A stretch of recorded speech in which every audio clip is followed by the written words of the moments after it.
Welcome to a tutorial on how to create videos with additional images to your performance video in Davinci Resolve. Assuming you've already installed the DAW, which stands for Digital Audio Workstation, once you open up the program, this is how it will look with the files already in place. How do you get the files there to use? As you see here, I have highlighted the import over there on the left. So click on that and you'll see to the right it says media. Click on that and that will take you to your files that you get to choose from. So what you're looking for is your video file from your camera. In this case it's my cell phone recording, which really has terrible sound, so I'm going to replace it with a beautiful audio file I recorded on my Roland.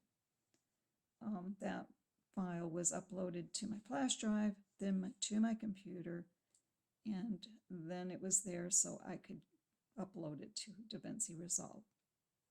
And that replaces the sound from the video, which really has bad quality. Once the files are uploaded, then you can click and drag each one, and you'll see how they're listed down there below where I dragged them. The blue is the phone recording and the green is the audio file. And you'll see they're not matched up, but we're going to work on that next. Down below on the timeline, you will see waveforms that need to be matched up. When you're recording at the same time, your phone or camera and your digital piano, make sure you do a hit 3 times on a note to create these waves that look like mountains to me. And you'll see that's what I have in this picture below. You see those mountains and they have to be matched up. To match them up, just click and drag your files and so they match up perfectly. Once you do that, your files will be synced up and you'll have a great sound because you've replaced it. Now, how did I replace that? If you see that little sound icon at the left there that's red, I've clicked on that and made it mute so that that audio is not going to come through. Only the audio from your recording from your piano is going to come through there. You see here that my video file is now in a different position. How do I get it to the right size and orientation? Well, to the right, you'll notice a red line under video. That is where you make the adjustments. So click on that, and below you will see options. You can zoom to get larger or smaller. There's position left and right and up and down, and rotation. That's what I did there so that it would be oriented right. You can change the numbers by entering a number in the boxes or just slide with your mouse over the boxes with numbers. Here I've lowered it by the right position box, and the number now says negative 436.000. To get back to normal, just hit the back icon there, that arrow to the far right. In this image you see there, you'll see that I have zoomed my video file so that I brought it up closer so that it fills the whole area. And then I'll be cropping that too. If you see the cropping option down below transform, you can crop that, you can bring the top down, and I'll show a little bit more of that. That's really useful for getting a lot of black in there so you can put your images or your video clips in that area. Depending on if you want them up, then you can mess around with the rotation angle too if you want things off to the side, but we'll show you that later. Now that I have my video positioned just right, I'm ready to do some more editing. So first I will go to Edit, it's the top left, and also click on the small scissors, which are down below that, and that'll bring up split clips. You'll notice, click on that portion to be removed at the beginning of your video. I'm talking about the files, the video file and the audio file. You want to remove those 3 notes that were helping you get synchronized. You want to get rid of that section, of course. And you'll notice you can slide that red arrow bar that's horizontal to where you need it to be exactly. So slide that around to get it just exactly where you need it. To cut off those portions, click on that area, go to cut in editing and hit that, and that should remove it, or how much ever you want. Now I have the files lined up perfectly and things look good. You can also trim the ends of your files the same way. Something I need to mention is go ahead and save your project. Probably should do this early on, not late. But in the upper left, very topmost, you'll see the file. Go there, open that, and click on Save Current Project. Type in your project name and save.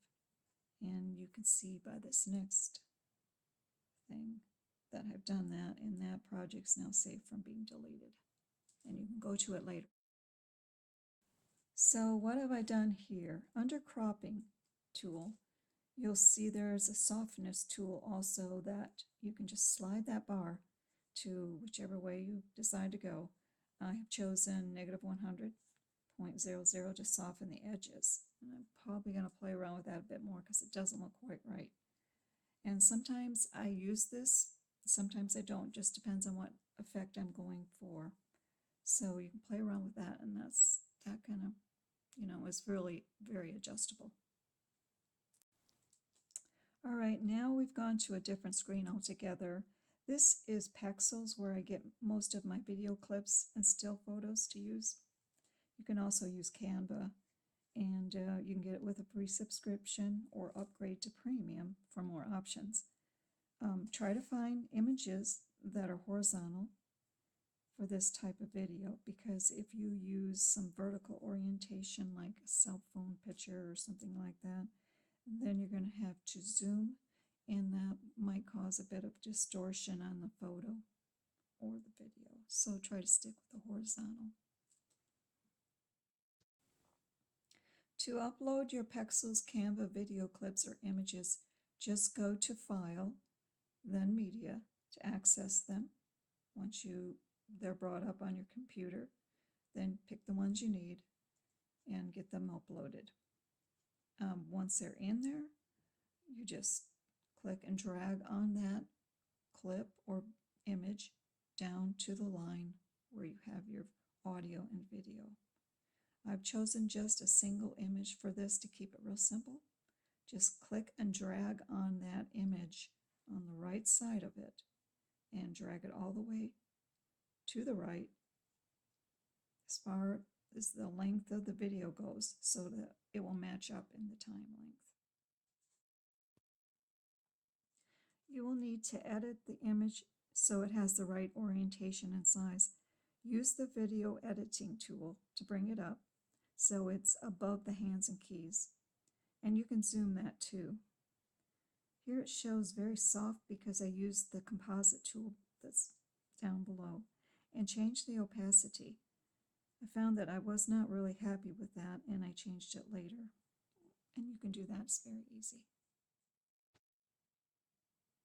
If you want to add a promotion to the end of your video, then you can do that the same way that you added in the image. Just place it on the end. Here I created an image in Canva that displays my sheet music. Here it just shows me cutting the ends off, and I mentioned that earlier. You can do it early, but sometimes I wait till the end when I get things all situated to cut those off. You will need to check your audio levels, and you'll notice the audio tool is right next to video, and you just go there and you can use that little slide bar to adjust your volume, whether it's too loud or too soft. You want to stay away from red because you'll get a lot of distortion if your sound is at a red level. Although you can do it just maybe a little bit now and then, as you have dynamic changes and so forth. But mostly you're going to want to stay in the yellow area. So to do that, make sure that your audio, that green section down below, is highlighted. Click on that and make sure there's a red line around it before you start using the slider, because it's not going to adjust anything unless that's done first. Before I upgraded my Davinci Resolve, there was the tool that you can make your titles right in there. On this program that I have now, I can't do that, so I usually go into Canva and make my own title, and then I just upload it to here and put it at the very beginning. Here it shows my title page I created in Canva that has the black background and white text. That was placed at the beginning and on top of the image I already had in place. Then I used the opacity tool and lowered the numbers so that the text would show through that previous image. Then I grabbed the upper right corner of the title page, pulled it to the left to create a fade out effect.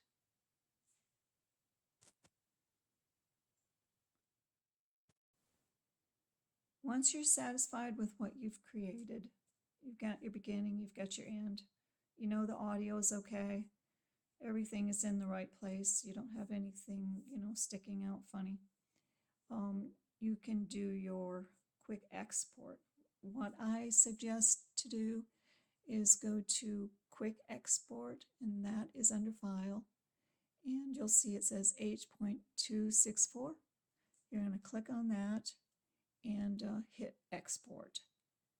There's other options, but I think that's best because it's going to save it, and you can revisit that if you need to. I wouldn't go directly to YouTube because then, it's there, it's not really on your computer. You'd have to upload it again later if you wanted to reuse it or do something different with it.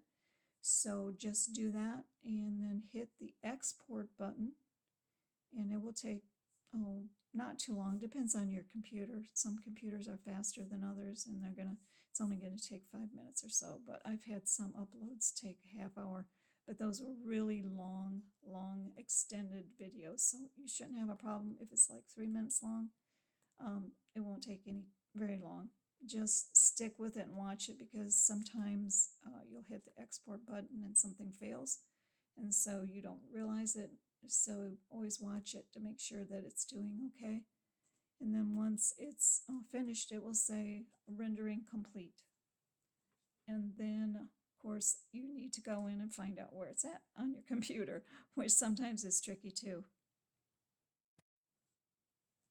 Once your rendering is complete, you'll want to locate that file on your computer and put it in a named spot so that you can find it easier later.